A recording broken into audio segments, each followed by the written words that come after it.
Good morning, everyone. Welcome to the Future Successors Podcast, where the future is now. Hey, I'm Jared Cerner, your host, joined by Miss Anna Kareefa-Johnson. How you doing today, Miss Anna I'm Kareefa-Johnson? doing great. Good, I'm doing great. great. Thanks for having me. Good. OTE VP, Brand Experience and Community Engagement. That's a nice job. Just tell me a little bit about your job and what you do here at OTE. Yeah, so as you said, I'm the Vice President of Brand Experience and Community Engagement, which means that my team oversees the holistic experience at OTE. So my team oversees our actual event operations, our game day, game presentation, community building and relationships, player outreach as it relates to community engagement, and really anytime somebody experiences OTE in person, Yes, ma'am. I hope that my team has some impact on that.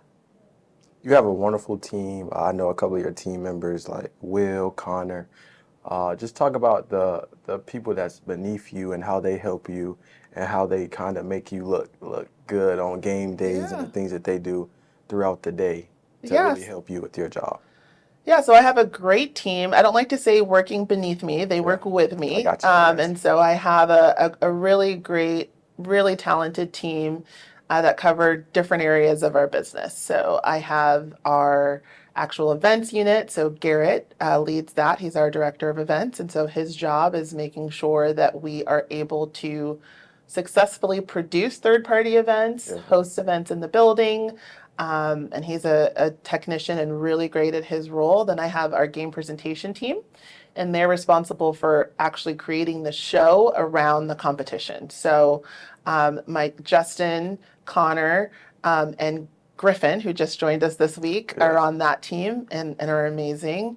Also the community engagement team, Will and Deja. And then I have a business ops function also, Asia, Nicaea, and Jewel, that help run the business operations and administration as it relates to events and running the arena. And in total, I think as far as what they do, they really power us. They keep us going. And I think for me, I'm just really grateful to have such a great team, folks that are passionate about the work that they do. And like I said, we're a collective. So to me, it's everything that each individual does positively benefits the team and positively benefits the organization. So I don't really see it as making me look good, but we make OTE look good. I got you. Because of our commitment to the organization and the work that we do. Yes. Let's take a few steps back to high school. Okay. I don't know if that was a while ago, if that was a little bit ago. It was a while ago, quite a while ago. Northfield Mount Herman High School. Yes. That's in Gill, Massachusetts? It's in Gill, Massachusetts. And is that a boarding school? It is. See, I'm not too familiar with boarding schools. Can you give us information about how that process is and how the experience of a boarding high school is? Sure. So I went to Northfield Mount Herman, also known as NMH, in Gill, Massachusetts, which is rural Massachusetts. Yes. It is a super small town, really close to New Hampshire. And I found Northfield Mount Herman actually through my family. So my mother went to Northfield Mount Herman for 1 year. And so that's how I knew about it.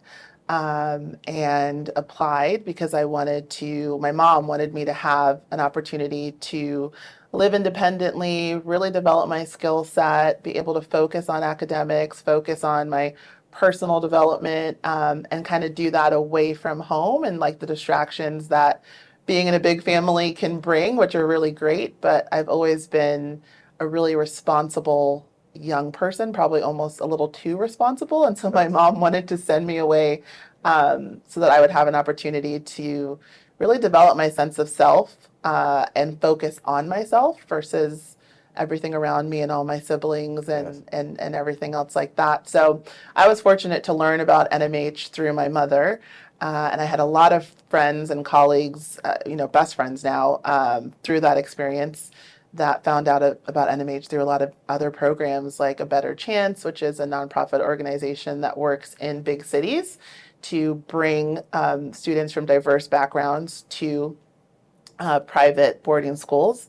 So I had friends from all over the world at NMH. My best friend, still to this day, is a woman from Japan who I probably never would have met normally, but was able to meet through that experience. So I was fortunate enough to spend 4 years, all 4 years of high school there, and I really credit it for a lot of who I am and just my ability to move through the world and understand what's important to me. And it was really formative and a great experience. I highly recommend it. Yes, yes. After that, you went to the University of South Carolina. University of Southern California. My bad, excuse me. It's okay. And you got your bachelor's in communication. Yes. How was that experience at Southern Cal and all the things you did there, and the professors, just a different area? Because I know going from Massachusetts to California, those are two different places. Yeah. Two different worlds. So just tell me the experience there at University of South Carolina. Yeah. So I went to USC, the real USC. No offense to folks that went to South Carolina, but University of Southern California is the USC. In Los Angeles, and studied communication, like you mentioned. That's the reason why I went to USC. So I'm originally from Los Angeles. I went to the East Coast for high school. I wanted to get back to the West Coast, and in particular was very interested in communication, journalism, media, and felt like I wanted to go to a school that had the resources and the program that I could study that would help me to just really gain exposure, experience, and have an opportunity to figure out how I wanted to fit into that landscape. And so at USC, they have the Anna Burke School of Communication, which is where I went. And I like you said, majored in mass communication, which was amazing. It really gave me a great foundation, great exposure. There's nothing like the USC campus, in my opinion. Just beautiful campus, really well resourced, great professors. It's where I started to really explore my interest in working in sports, and being able to do that at a school that has a Division I program and really elite athletes and an elite athletic program was one of the reasons, unknowingly, that it was a really great choice for me. Yes, and then after that, you went to Georgetown University, and that's when you really locked in and honed in on the sports. Your master's in the sports industry, right? And later you went to the Lakers as an intern and NFLPA as an intern. You've done a lot of research. You know everything. Yes. You've been to Baltimore, Tampa Bay, New York, with these different companies and these sports organizations.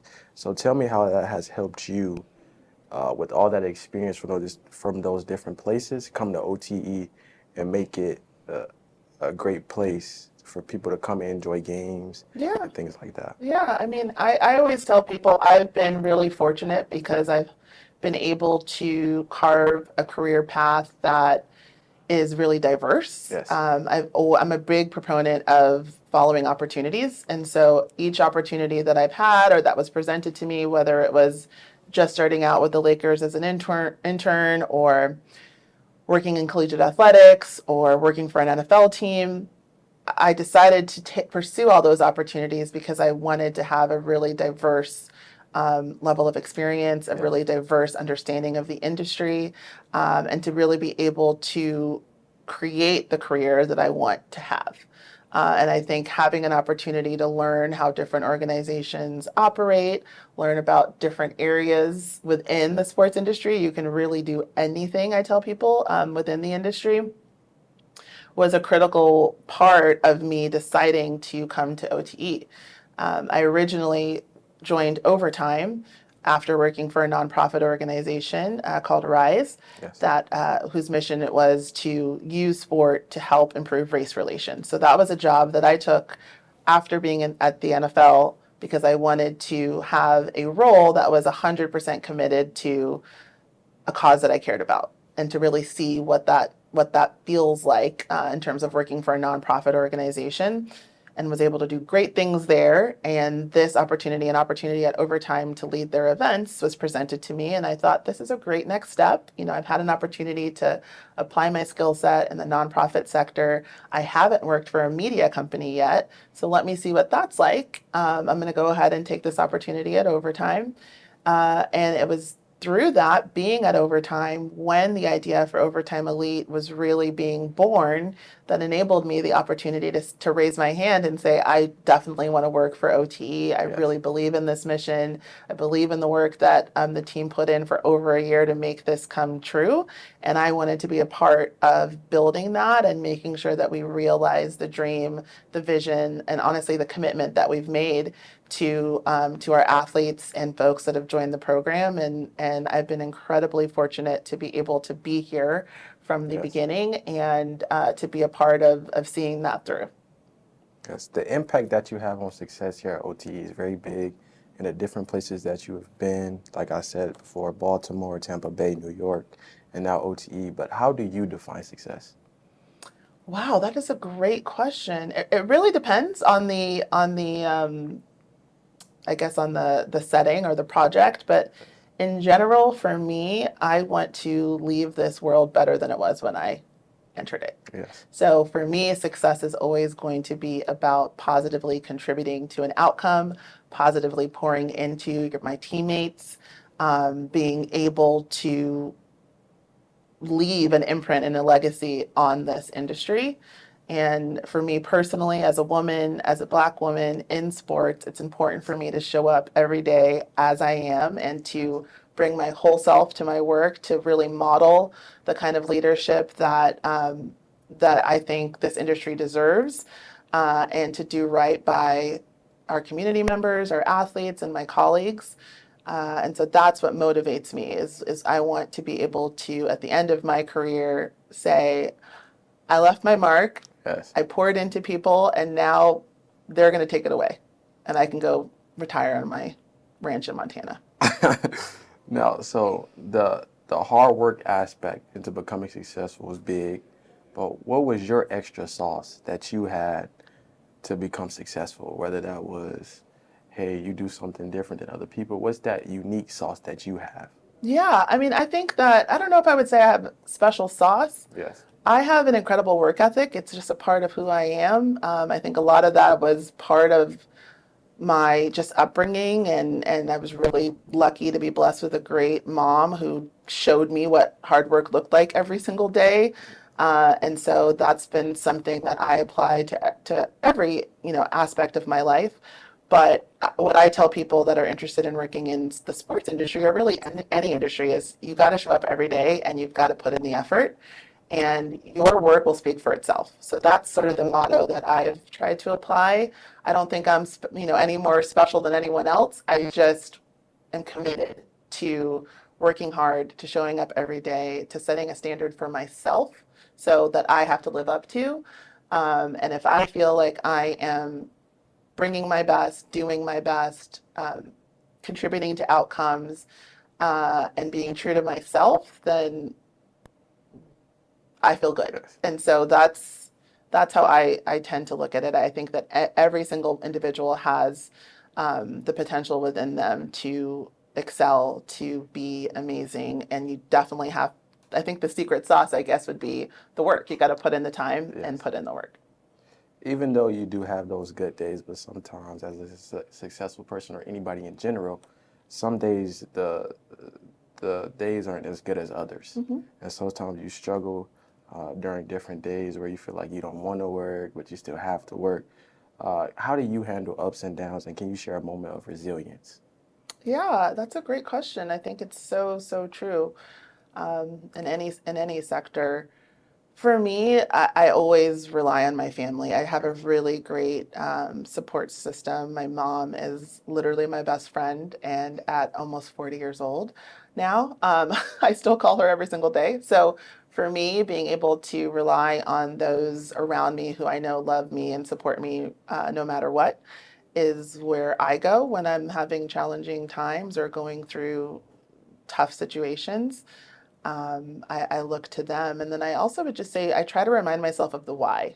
Yeah. So why am I here? What are we trying to accomplish? And for me, it's always going to go back to people and to that positive contribution. And so things may be tough, but we're doing this for a greater good for a greater purpose. And being able to remind myself of why I'm here, why I moved to Atlanta, why I'm, committed to this particular role, helps me when times are tough, and then my family. And one thing I would say to anybody is to really create your own support network. Yes. I have so many people that I've met here at OTE who are literally family members to me now.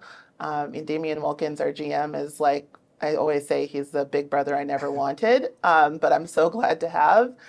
So having folks that understand your surroundings day to day, that are invested in your best interest and can really be thought partners, especially as you just advance in leadership, is really, really important. You've got to have folks you trust to be able to bounce ideas off of, and everything like that. So. In any industry you work for, it's not more so about what you know, it's about who you know. So tell me how you foster those new relationships. Maybe I'm a younger kid that wants to get into sports marketing, but I don't like to talk to people. I'm not really outgoing. Mm-hmm. How do I foster those new relationships? Yeah, that's a great question. I mean, I would say it's also about what you know. Yes. Right? So I think it is about, you've got to create a network, you've got to put yourself out there. But I would like to think that your success is rooted in your actual, like, your aptitude, right? So what you know, the skills that you've developed, you're bringing those to the table, and hopefully in the future that'll be enough, right? Yes. That's the world that I'm working towards, where that is what will speak for you. But I do think it's really important, as you mentioned, to meet people, to build relationships. And I would say to folks who maybe aren't naturally inclined or outgoing, that there's different ways that you can do that. You can email folks. I would just say one of the things that is really important is to do the research like you've done. So if there's an individual that you want to meet or that you think can help you in your journey, reach out to them, send them an email, tell them why you want to meet them.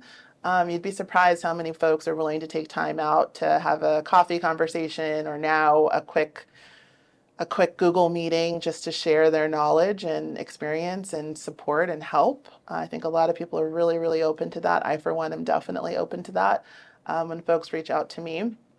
So I would say push yourself outside of your comfort zone. Do not neglect the fact that you got to know something. So work on what you know. And try to make yourself available, I would say, for opportunities. So that's like proactively thinking through, Yes. I want to work at OTE. Are there any part-time employment opportunities? Let me apply for those.